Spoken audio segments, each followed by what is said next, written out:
Hello, humans of the world. You are now tuned into Relayshons Podcast, where me and a new co-host just like you discuss our relations with ourselves, with each other, and our experiences. Are we ready to break the cycles? You know, the ones that live within our learned behaviors. Have you noticed the decisions you make subconsciously? The ones that lead you right back to where you started? Let's take on the healing journey together. Get on this PJ of unconventional conversations and let's travel all the way through our lineage. Then let's break the cycles link by link. Ready? Let's do this.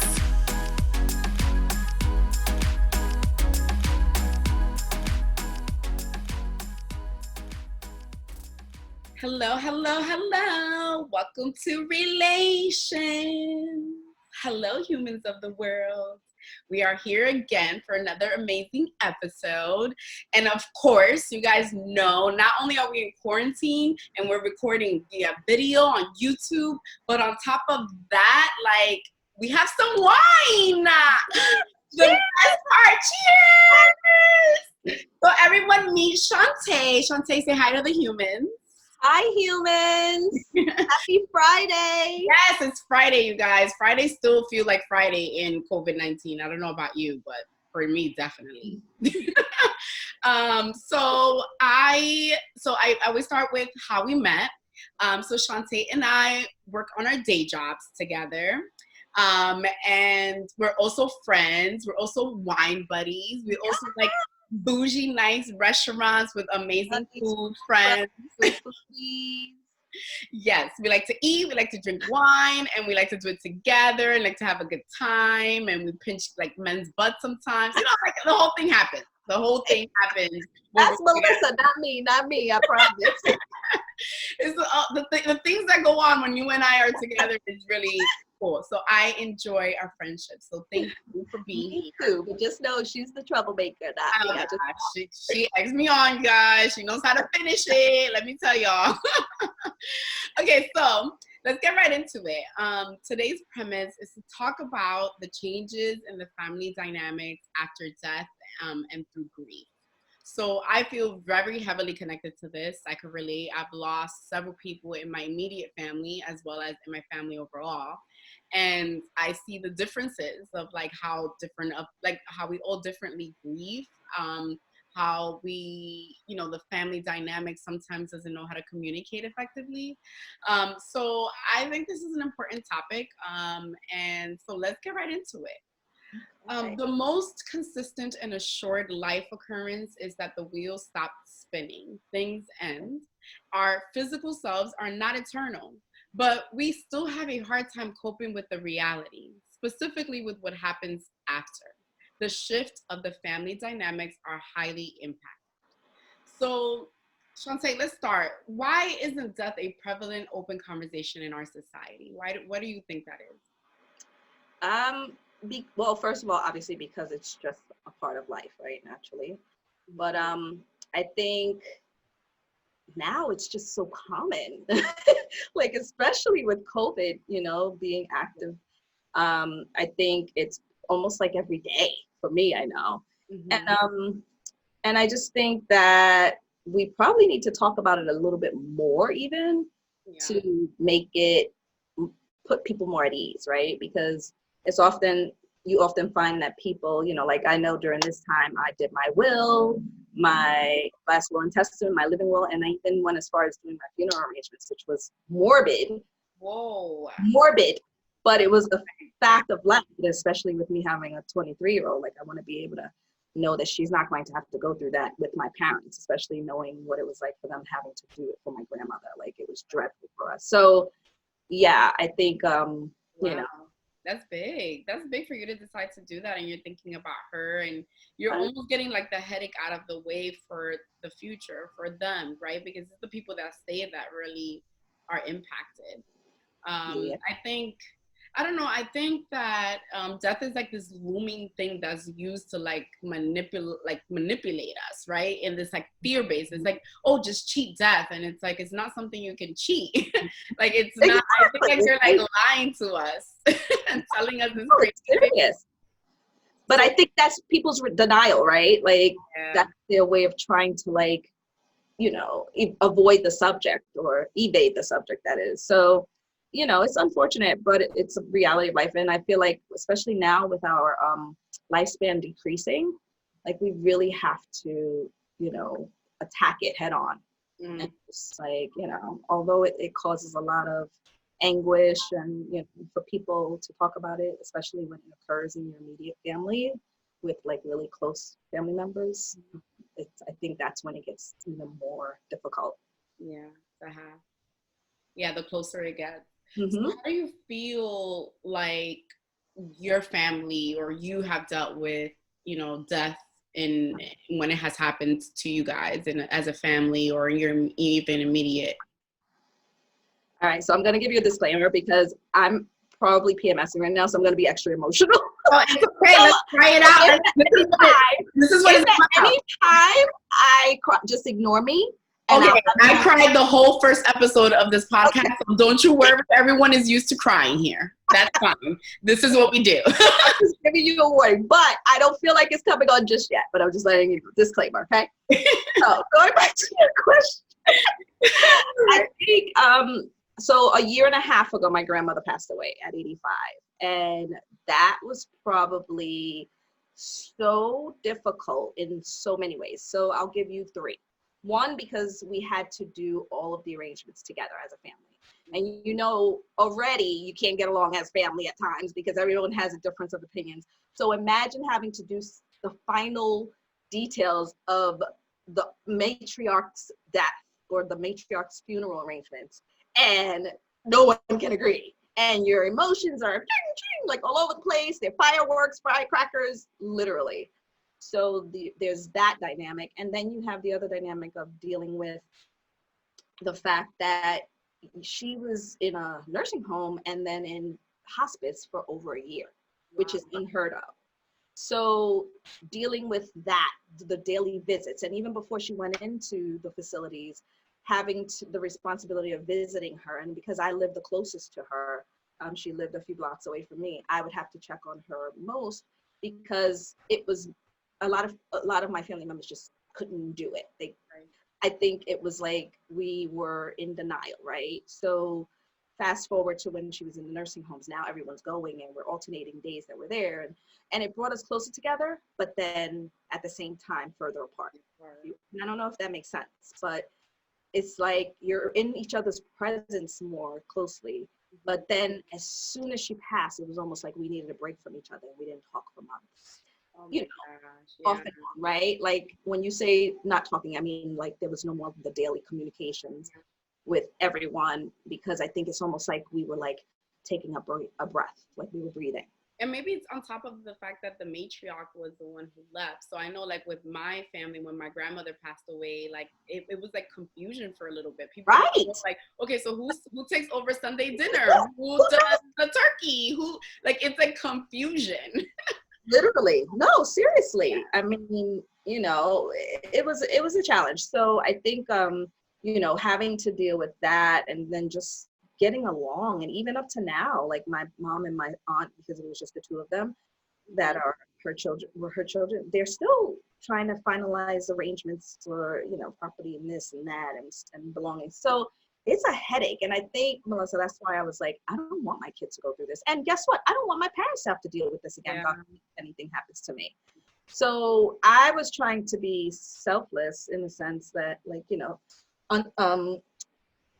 I don't know. I just felt like it was something that, you know, we have to really, because I just didn't want my family to go through that again. So I had to like reverse that. Yeah. And figure out what it was that I could do, because that was miserable. And then even up to now, you feel the residue of it. You feel the residual effects of, like, you know, family just not talking regularly. And then, you know, I tried to do Zoom calls to like replace my grandmother in a sense of organizing an event, you know, just to have everyone on the call. And then you have so many different parts of your family, right? Because my grandmother had several siblings, but she wasn't talking to one of them for like 30 years. They didn't talk. Oh my God. So imagine that family and my grandmother's family, we were already distant in a sense. So you have these distances of pods of family members and trying to like pull it all together just because you feel that void and that absence of the closeness. It's a lot of work. It is a lot of work. It's very intensive, and I know that at least for me, my challenge with my family is the I think the difference in the generations and how everyone thinks differently. Like you can't convince someone who is, stuck in their ways and not to believe in therapy to go to therapy. Like, it's like you bring out therapy and they look at you like you're talking in another language. Like, I don't know what the deal it is with like the African American community and just Hispanic community that believes that therapy is such a horrible thing. But you at some point you have to just say, you know what, I need to heal it within myself, kind of like you did. You decided I'm going to make a change to make sure that the transition happens with me, and it starts with the decision that I'm going to make. And I think that that ownership is the issue, right? Like owning your own issues and realizing how it affects the broader spectrum of family members. Like being, like stop being selfish. Just realize this is not just about you, but it starts with you. Like you have to acknowledge what your issues are. And if you don't even know what they are, then try to find a way to figure them out. It's okay to like sit on the couch. Remember? Let's sit on the couch. Yeah. When we were in the lobby, yes. Yeah, it's just about taking on that moment. So how do you think like your family dynamic, like who has taken the reins? Are you like the person who now like makes the initiations to come together? How has the roles now like changed as your grandmother passed away? Melissa, that's just it. No one holds the ropes right now. And my initiative or my effort that to organize those Zoom calls for the last few weeks, that was my shot to give it a try to pull them all together. And if you're not reciprocating, then I pull out. I organized it the first week, everybody was on. The second, we did a bi-weekly. By the second one, there were only like 6 of 30. And I'm like, if you guys are not going to put in the effort, then guess what? Neither am I. So yeah, I get it. To answer your question, there's really no one individual because it's so dissected. Yeah. Right? And there are so many segregated, like I said, pods, for the sake of a better word, like groups of family members that are almost like cliques, right? You know how it is. Like there's always a favorite sibling or a favorite cousin or a favorite sister. So those are the ones that tend to group together and socialize. And I was just like, you know what? I got my kid, my parents. I took my parents to Walmart yesterday. Nice. Yeah, like, you know what? I can't put forth effort if there's no reciprocation or if you're not doing your part. We're all adults. Very much so. Very much so. You can't force anybody to do something they don't want to do. So how do you go about do you think that the source of the fact that people separate is because of not wanting to have uncomfortable conversations? Like, is it that they want to talk about your grandmother? They like nervous about it coming up? That's exactly what it is. So I think a lot of it is, oh my gosh, perfect example. My cousin today, she texted, my mom, my aunt, and I, the 4 of us. And she was just like, look at this video. It was like of an 83-year-old dancing. And she's like, doesn't this remind you of grandma? She's probably in heaven dancing right now.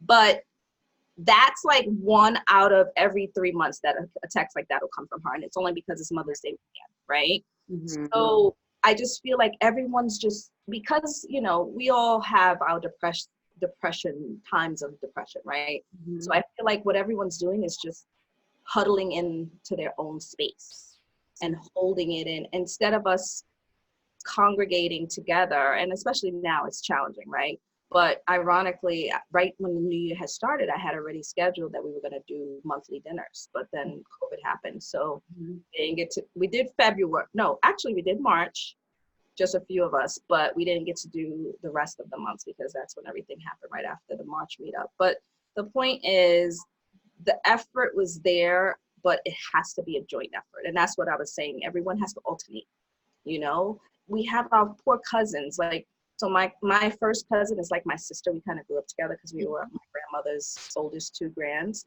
So we kind of grew up together because my mom and her mom are sisters, and they both had us as teenagers. So my grandmother pretty much raised us, right? So we both had one child each. So my cousin has a boy and my daughter. So, and they're like less than a year apart. Christian, who's her son, he sends a text to like 15 of us. You know, this is ridiculous. How can we be so separate? We have to stop this. We have to come together. We don't know each other as well as you guys did. Because if you have to imagine that 20-something-year-old generation, they're not as close as the 40-something, 50-year-olds are. Because we grew up, like all of us, cousins, aunts, you know, together. So the generation of the 60s and 70s were closer than the generation of the 90s. Yeah, I could see that. So they feel the absence of that family connection, and they know it existed, but they're missing it. They're missing out on it, right? Because they're like, it's not right. We're not close. We don't do anything, especially since my grandmother doesn't do Sunday dinners anymore, because that was when they were younger, but they remember that because they were 5 and 6 and 7. So, you know, I say all that to say, like, they're feeling it, you know what that's like? Yeah, I could imagine. Like, and they don't know why, and people are talking, and it's really just people not wanting to talk. And I don't know where this like whole thing about like not having real conversation comes from. Like, I don't know. I know that we've gone through different phases of like the family secrets and like sweeping things under the rug and like just pretending everything's okay. Like, we've been doing that for centuries, right? But I feel like we're in the age of like knowledge and knowing, we're talking. Everybody's very outspoken these days, and they speak the way that they want to say. They say what they want to say, but in a very snarky way. It's like, how about you just say what you're really feeling, bro? Like, why are you like digs? Yeah. You feel like your words, like, use your words. You almost want to be like, use your words. You know, these are the things that I'm talking about. Like, why say what you really feel? Oh, I don't feel anything. Or, you know, like, nobody really wants to talk about it. Like, it's just, they let it out in little random ways. Yeah. But where do you think this whole like being uncomfortable to talk about like family secrets in the community when it comes to our culture? Oh my God, I think it goes back to what you said. It's been around. I know with my grandmother alone, like, I remember there used to be times where she like, don't talk about what goes on outside of this house. Yes, that's the common one. You know? And then that becomes, oh my God, it carries on. And I know I broke it. I was like, let me tell you something. Excuse me. Mental health starts with non-secret. It's like not holding, like, my whole thing is, okay, fine. You're not going to tell the world every little detail of your life. But sometimes in sharing, you let out certain feelings that are bound up inside, like of you know, whatever it may be. Like, it was always embarrassment of, oh, you know, if you know, someone's sick in the family, or like my grandmother, you know, didn't want people to know she had liver cancer. But that's a major deal. Right. Like, you're going to pass away, and then people are going to know. So why would you hide something like that from your family who loves you? And then once you grow ill and become, you know, I don't know. Yeah. Do you think it's protection? Do you think it's shame? Do you think it's the fact that we feel like we can't be weak? Like, where does this come from? I think it's a combo of the three, right? It's protecting the family values. It's the shame of anything not being perfect. And it's, oh, I'm a strong Black woman. I cannot ever show any weakness or any flaw in my family life. Right. Because God forbid that I be human and imperfect. You know what I mean? And it's almost like society today, right? Like, trying to portray this image of perfection that does not exist. You know, like the picture perfect family. Oh, I'm married and you're not. Guess what? I'm happier than you'll ever be. So it's almost like, you know, let's stop selling each other these like fake, faux, like dreams of what we think society should be or how we should be living our lives, just to like pretend to other people that you're good. How about you really be good? How about you really be happy? Right. Like, for real, not like for fake. Like, well, how about you try that? No, seriously. And I think that's what it is. I think people are always trying to portray an image of what's not actual. instead of just letting it be free and showing those flaws and not realizing that sometimes that vulnerability is what people respect more, like, I don't know. Yeah, we'll get there though. So how do we go about rebuilding the family dynamic after the core or key people in the family pass away? What do you think would be like the top 3 steps that we should do? Gosh, I'm working on this. So I think, first of all, us scheduling regular meetups, right? So even if you have to start out quarterly, I think it's very important that someone takes the lead in having regularly scheduled meetups, whether it's at someone's home, a dinner, but it has to happen, because unless you're in each other's presence, and even, Zoom is even tricky, right?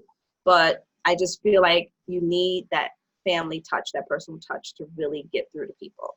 Yeah. And sometimes that's hard too, but I think that's step 1. Step 2, I would say, is, okay, fine, if you can't have in-person meetups in a time like now, phone calls, right? Like, even just like we have weekly meetings with our one-on-ones, schedule your family like it's a one-on-one, Identify the family members that can help advocate with, in your effort to bring everyone together, and choose those top 2 or 3 people that are going to help you bring everyone together.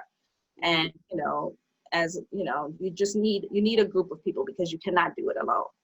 Yeah. And lastly, I would just say, unfortunately, that last part is out of your control. You have to remind family members that they have to do their part, and you just got to remind them, like, look, I'm doing my part. And if you really want this to work and for us to, like, be close like we used to and not die alone or not die separated, then, just do your part. Yeah. Like, come on. I mean, it's just, if I'm calling, no one wants to feel, any relationship, right? In any relationship, no one wants to feel like it's a one-sided situation. And it's when it's multiple people, especially in a family, everybody has to want to do it, because it's not going to work if not everyone does. And there's going to be always a few that don't, but the majority has to be in. Right. And I mean, unfortunately, Melissa, you have people like us who it's just our nature to be the leaders, right? Like, and I think that's where we come into at a disadvantage, because we're just naturally controllers in that sense. Not just, not to sound negative, like we have to take control, but no, we're just naturally, it's our leadership quality that you want to just take the reins, but sometimes we get hurt like that. Yeah. You know how many heartbreaks my family has caused me from just trying to make things work? Like, it's exhausting. It is exhausting. I'm in the season of choosing myself. So right now, that's the phase I'm in. I'm just like, I'm sorry, y'all figure it out. I gotta go. I gotta focus on me. So, it's important to find reciprocal relationships. I think that's where my focus is in. It's like, family is not just the people that were given to you, but also the people that you attract.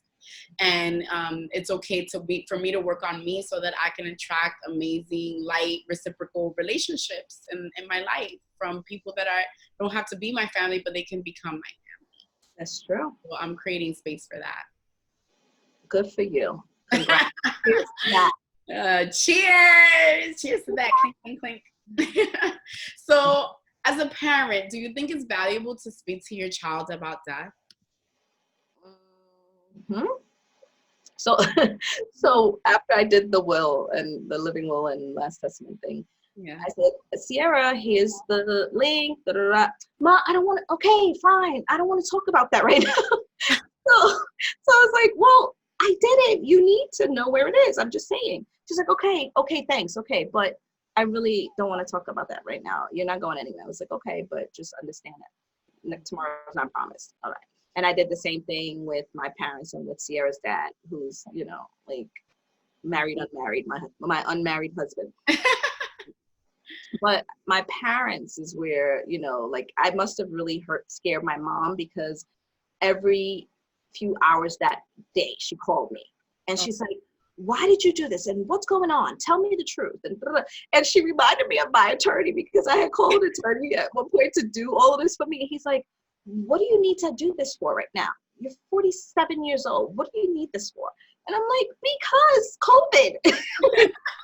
Hello, you guys. No one, it's like unheard of that someone in their 40s want to talk about this, or want to address this, or wants to deal with this, but it's real. Yeah. So I mean, yeah. So I talk to Sarah. I don't talk about it often, but I think, especially now, because I don't want to depress her more than the world is already. But yeah, I do try to bring it to her attention as much as possible. Yeah, I think at this point, like we can't pretend it doesn't exist, and then it be like something that you discover once it happens to someone close to you, right? Like I feel like it's like everyone's ways of understanding death is like seeing it, and it's like, why do we have to see it to believe it? Why can't we start like learning it like we do everything else, like learning that this is normal, so that it doesn't like destroy our lives. Like my brother's death almost took me out girl, like out. I definitely got depressed. I definitely needed, like, I was seeing a therapist. I got depressed and I got sick. It made me literally physically ill to mourn my brother. Like that's how deep it was. So I'm just like, how about we prepare for this so that we have tools to understand what to do when these things happen, instead of it being like this surprise that kind of looms over you. So I hope that if I do have kids, that I, can have those conversations with them early on, and maybe like children's books to teach them about like death. Like, I don't know, but something needs to like. They have those. So interestingly enough, I mean, this is a different topic, but my parents are Jehovah's Witnesses. I'm not, because I don't want to bring reproach to the religion, but they are, and the religion believes that there's resurrection, right. And so my parents, whenever we have deaths, they provide literature that tells, why we die, and why does God allow death, and all these things. So for people who believe in a higher being and who believe in God, that's something that helps console them. Mm-hmm. But for those who don't believe in heaven and hell, or the up and the down, whatever you want to call it, you have to just create this thought of, perfect example. So my daughter, I don't know if you have any pets, or if you've heard of the Rainbow Bridge, or the Rainbow Bridge for death of pets. No. It's this poem about, it's the Rainbow Bridge, and it's about animals who die, because that was my daughter's first major death, our dog who died. Mm-hmm. She was 12 or 11 or 12. And oh my gosh, the world stopped. Like, it was the end of the world. And I know it's a pet, but yeah, but that's a big deal for a kid. Yeah, let me tell you. And for some adults, because I cried just as much as she did. But you have to find something, and that poem just happened to, like, the dog is, I don't remember, went over the Rainbow Bridge. I can't even remember what the poem is about. Google it, but it's pretty interesting. So you have to do whatever else that can get through the crying fits, because between that, and then she lost one of her college buddies. So whenever those types of death happens, where she's like sobbing, boo-boo-hooing, and my grandmother or whatever, because she was away at school and couldn't come home in time for the funeral, those types of things are like devastating. So then you have to talk it out, because it's the only way to get her out of the insanity and the crying. Yeah. So that's when I have to, like, really become creative and be like, grandma's, happy you stayed at school and finished that test that you needed for graduation, Right. So yeah, like I think that when a child is exposed to, whether it's God or whatever, I know my kid is gonna be probably confused, because I believe in everything. So I'm gonna have to talk to him about like the planets and like the earth and the universe and then God and maybe Buddha. Like, I might just bring everybody in there, but I'm gonna be like, listen, there's a lot of great things out there, and they all are great in their own way.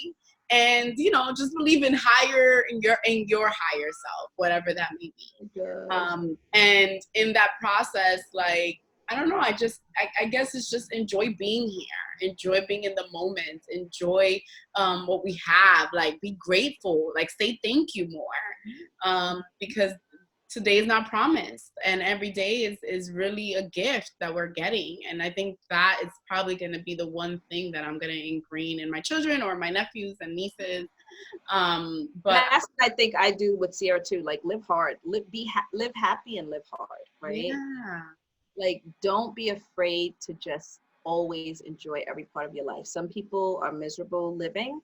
You don't want to be miserable alive and then die, so just try to do all the things that bring you joy, excitement, whatever it may be, whether it's traveling, being with friends, eating your face off, walking, talking, whatever, big or small. Just make sure that you really, enjoy your life, and so that you could leave your legacy behind and say, you know what, I did that. I lived that life. It was only, this many years, but I did it. Yeah, I was sitting around reminiscing. I found the password to my Snapfish account, and I went in there and I found pictures from like 10 years ago. Those, right? And I'm just like, oh my God, like I had fun. Like you forget about things. And I think looking through those pictures, I'm like, gosh, I lived a good life. Like I've done great things. Like I can't sit here and complain about nothing, like nothing. So I just feel so grateful for that. So I think it's important to reflect. I think it's important to understand, like, we're spirit first and humanity second. And this is just an experience that we're all having, and we should be privileged for it. So, we'll see what we'll shuffle around. I know. So how are you healing your lineage when it comes to the idea of death and mourning and grief?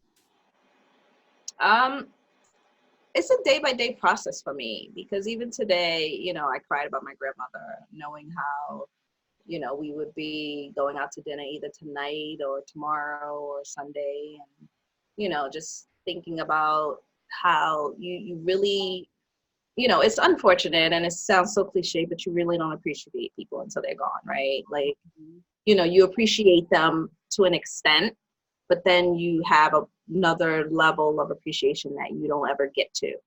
And unfortunately, by then they're not here. So I think it's one of those things where it's day by day. Yeah, it's okay. It's okay. It is day by day. I think it transitions, it changes. It's about to be Mother's Day, and my mom passed away 2 years ago. And I think what I'm learning, so full transparency and disclaimer, I'm currently in between homes, and I am staying in my family's house. So like the house that I grew up in since I was 2 years old. And I'm staying in my mom's room with her furniture on her bed, and like things still smell like her. And like, it's just, I know that I was supposed to stop here for whatever reason to pick up whatever energy that I need to pick up. So I guess the way I'm healing my lineage is like to understand that the connection with my mom can still continue, that it's my responsibility to create a new relationship, and that it doesn't mean that it's over. It just means that it's different. And I'm still working on exactly how to do that. I've been reading books and articles about it, because I'm like, how do I connect? Yeah, I'm like reading about it. I'm like, how do I connect with her? How do I feel her? Like, how do I do this better? How do I have conversations? I don't know. So I'll share when I figure this out. But right now I'm just going through that transition to understand the new relationship, and instead of seeing death as this looming horrible thing that we experience, but remember that there's an after, and we can have an after if we choose it. So that's been cool. So Shawntee, thank you so much for being here. So good. Dope conversation. Cheers again. Cheers. Are you having red? Yay. I need a refill. Thank you for being here. Thank you everyone for listening, for supporting me. Yeah. And see you guys next time. Later. Bye. Thank you so much for listening. Remember to subscribe and follow on iTunes, Spotify, SoundCloud, and YouTube at Relayshons Podcast via The Diary of MR. M as in Melissa, R as in Rosario. And now, the best part, here are the after credits, a message from my co-host. So everyone, in closing, I just wanted to leave you all with this thought.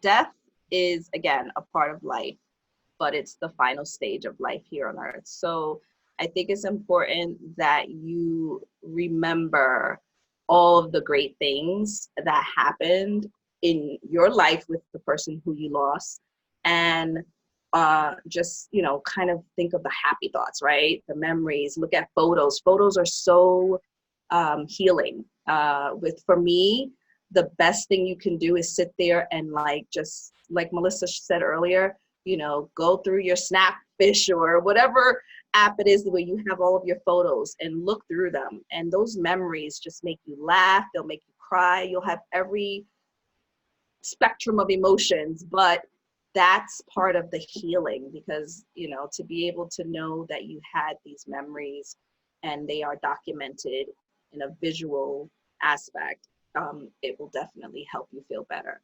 But again, just don't be afraid to talk about death, because it is a part of our lives. And the better you handle it and the more directly you deal with it, the better off you'll be.